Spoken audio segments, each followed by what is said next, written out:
V tejto chvíli vidím na našom monitore, že nám prišla SMS-ka, tak ja vám ju, milí hostia, prečítam.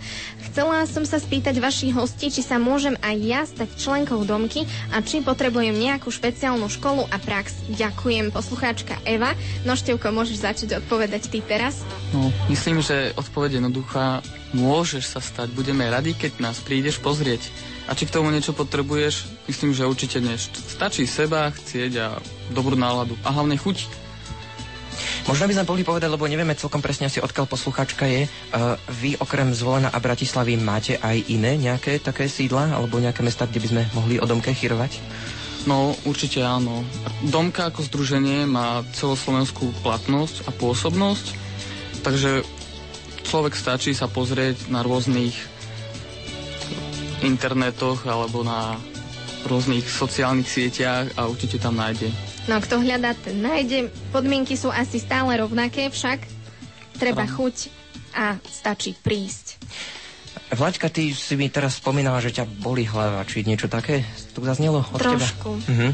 No, možno, že by proti tvojej bolesti hlavy okrem liekov mohlo pomôcť aj to, keby si zašla na nejakú akciu z Domky. Tak povedzte mi, Viva, alebo aj ty, Števo, že čo teraz tak vo Zvolene letí, na čom tak teraz pracujete v Domke?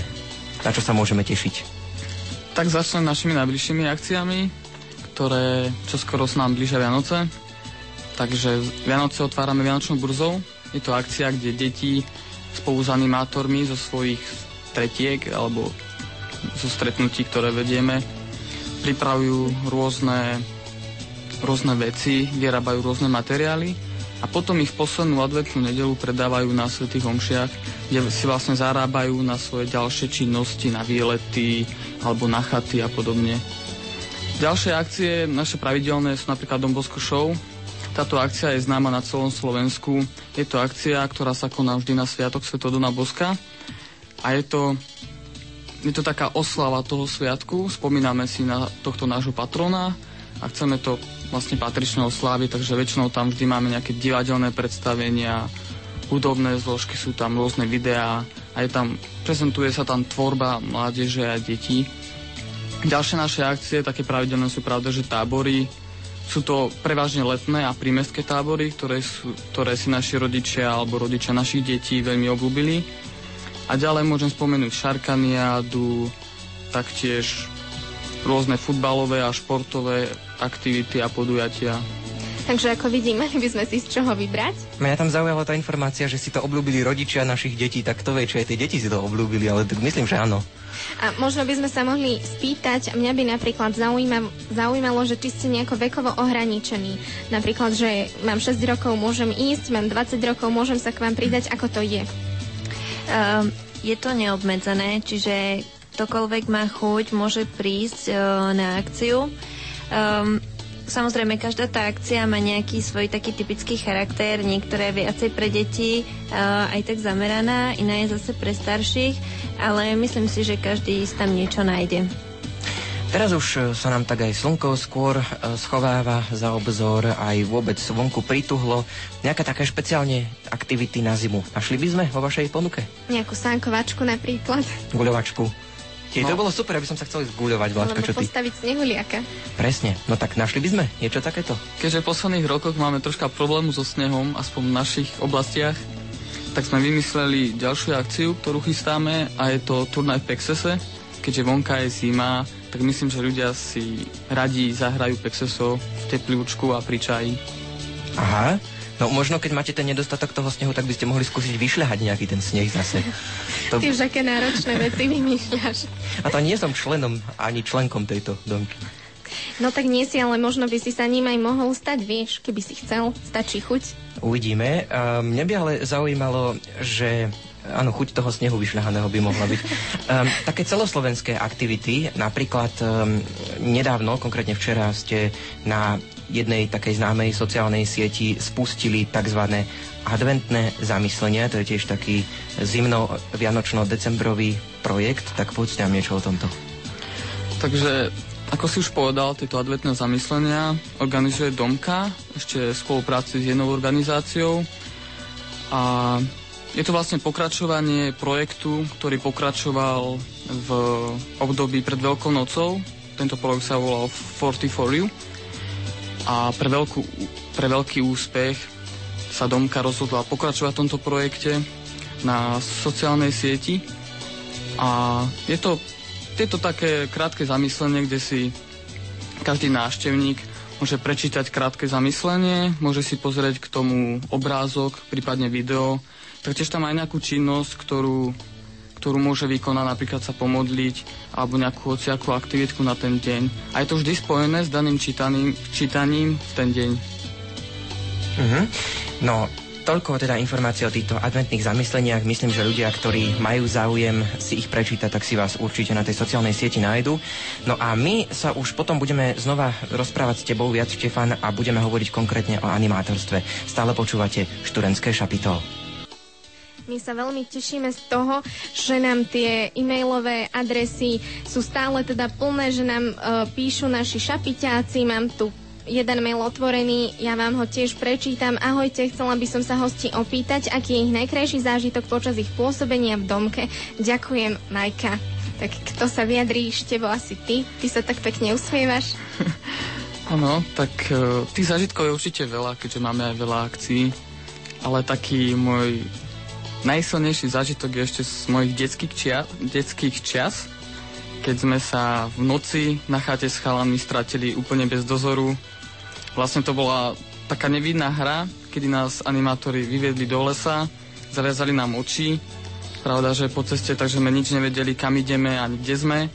Ale nám povedali, ktorým smerom je chata a mali sme sa tam dostať. Pravda, že nás sledovali, ale počasie sa nejako stratili. Takže sme ešte do nejakej polnoci tak blúdili medzi takou dedinkou a lesom, takže bolo to pre mňa veľmi silné a už som vtedy vedel, že s domkou budem mať určite veľa zážitkov. Vive, ako si na tom ty? Spomínaš si na nejaký najkrajší zážitok? Mám tých zážitkov veľmi veľa, ale tiež jeden z takej chaty. Boli sme nedaleko Zvolená na chate našej animátorky. No a tam sme vystrajali kopu šibalstiev, pretože je to odľahlá dedina.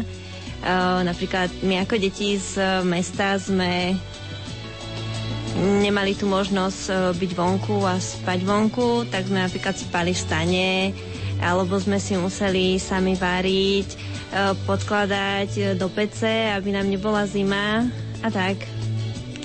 A čo sa týka našej poslucháčky Majky, tak vy ju pravdepodobne poznáte však? Áno, poznáme.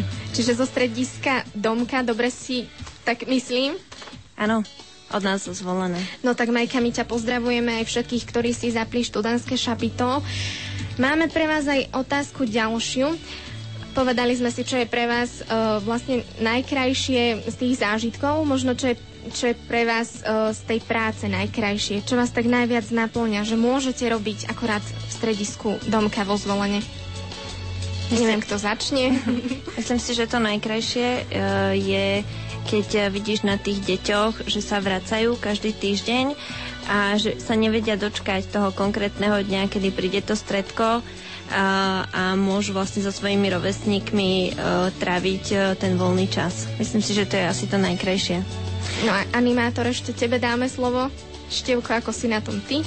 Ja si myslím, že Viva to vystihla. Ja by som možno ešte dodal, že pre mňa osobne je táto práca toho animátorstva takým pozbudením do života, a keď človek vie o tom, že robí niečo dobre pre druhých, že to, čo on sám vie, to, čím žije, dáva ostatným a dáva hlavne deťom, tak myslím, že už to samotné je to pozbudenie, že je takým vzorom pre deti, pre tie deti, a že samotné deti alebo tí, ktorým sa venuje, chcú vyrastať v takom prostredí a chcú byť takí ako ten animátor. Takže už len to je povzbudivé, že robím niečo pre našu budúcnosť a niečo pre druhých. Posluchačka sa v tej SMS-ke, ktorú Vlačka spomínala, pýtala aj to, že kde všade vás môžeme nájsť. No tak je to skutočne dosť široká škála, by som povedal. Banská Bystrica, Bardejov, Dubnica nad Váhom, Ludrová, Lisková, Ružomberok, Zvolen, Žilina. Jednoducho aj v Bratislave máte dokonca niekoľko sídiel, som práve zistil. Takže možností je veľa, je vás jednoducho veľa domkárov. A veľa animátorov. Mohli by sme si povedať napríklad to, prečo je dobré byť práve animátorom. Že, či je vlastne ten postup taký, že najprv ako dieťa teda chodím na nejaké stredka, ktoré vedie animátor a potom sa postupne prepracujem k tomu, že aj ja sa môžem stať animátorkou, alebo ako to je? No, v každom stredisku je to trocha rozdielne. Ono to závisí od toho, koľko členov má to stredisko, koľko má detí a koľko má akcií, kde sídli. Takže je to veľmi rozdielne a u nás konkrétne je to také, že ak chce byť niekto animátorom, tak to väčšinou záleží od veku. Čiže ak príde niekto taký 20-ročný, tak už ho nepošleme medzi deti, že chodí medzi deti, ale väčšinou už sa hneď zapája do takých aktivít ako animátorských, väčšinou vedia aj nejaké stredko spolu s niekým alebo sa už zapája do organizácie nejakej akcie. Ale ak príde nejaké dieťa, tak pravda, že to dieťa formujeme tak, aby v budúcnosti aj to dieťa malo chuť byť animátorom a robiť tú prácu, ktorú robíme aj my. No a o tom, či ťa táto práca baví a ako si ty spokojný s tým, že si animátor, tak o tom sa budeme rozprávať aj s tebou a samozrejme aj s Vivou v ďalšom vstupe. Stále počúvate Študentské šapito, môžete nám písať a určite sa k vašim otázkam časom dostaneme. Príjemné počúvanie.